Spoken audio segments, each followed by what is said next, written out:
This is The Evening Buzz, presented by Mikail Atiyeh. It honestly has been a crazy week for gaming. So many announcements from multiple showcases, but we also have to talk about and highlight the latest releases of video games coming out for this week, because you know how it is. So many games, so little time. So let's get down right to it, starting off with Lies of P, the Overture DLC. This got announced literally at the Summer Game Fest. They showcased a trailer and they said, oh, by the way, it's out now. This is an expansion to the critically acclaimed Souls-like action game that is Lies of P, which honestly was a huge surprise when it came out 2 years ago. There has been a lot of Souls-like games out there, but Lies of P, by fans, even by myself, tried and true, we vouch that Lies of P is perhaps the closest we can get to what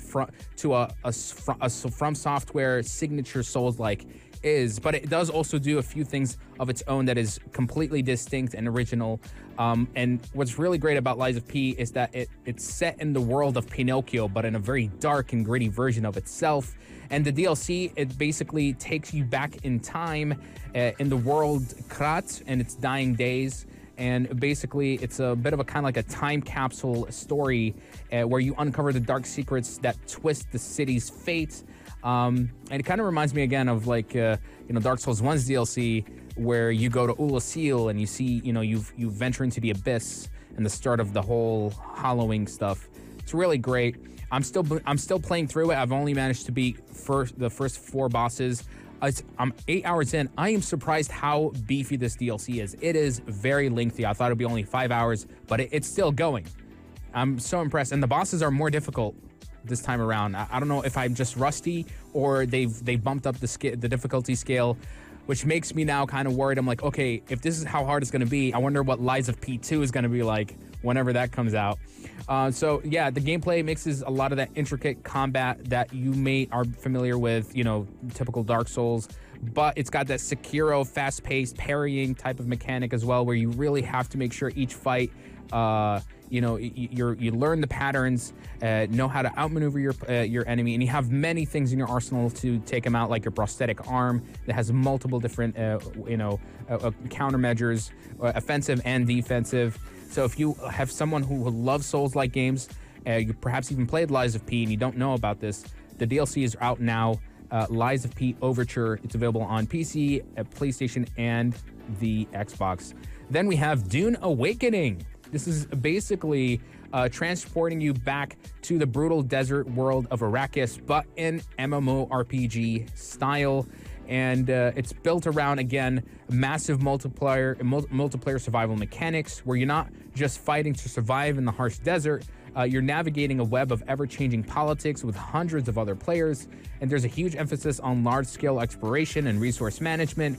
You'll gather spice and avoid sandstorms and build alliances, and it's supposed to make you feel like every decision you make in this cinematic world has the potential to shift the power dynamics of Arrakis. So if you're a huge fan of the movies, that world, and you kind of want to role play in it a little bit more, then check out Dune Awakening.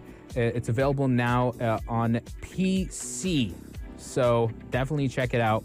Then we have one more. This is MindsEye. And basically, this is a story-driven, action-packed game. You step into the boots of Jacob Diaz, a soldier caught in a web of deceit and high-tech intrigue. And the gameplay offers a fresh mix of high-speed chases, on-foot combat, and intense vehicle action. Every fight, every corner turned, and every memory recovered brings you closer to some explosive truth in the story. And the best part, the world of Jacob explores is as much as the character he's in. So it's also got that open world sort of experience that you could enjoy, twisting and all sorts of dynamic things happening, where it's shaped by the decisions you make along the way. So if you're someone who's into games that like to blend tight cinematic cinematic action with deep narrative layers, then MindsEye will be right up your alley. It's also being developed by former executives behind Rockstar's Grand Theft Auto. So It could have some of those elements in here, but doing something a little bit different as well.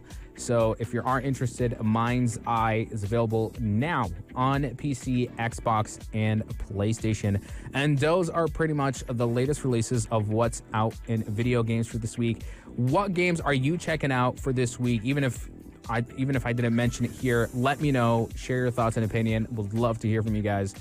And with that, it's pretty much a wrap up here on the Evening Buzz. And we'll see you guys on the next episode every Friday, Saturday, Sunday, and Monday from 8 till 9 p.m. Keeping you guys busy and entertained all throughout the weekend shift. Only here on Pulse 95. This is Mikail Atiyeh signing out. Have a good one.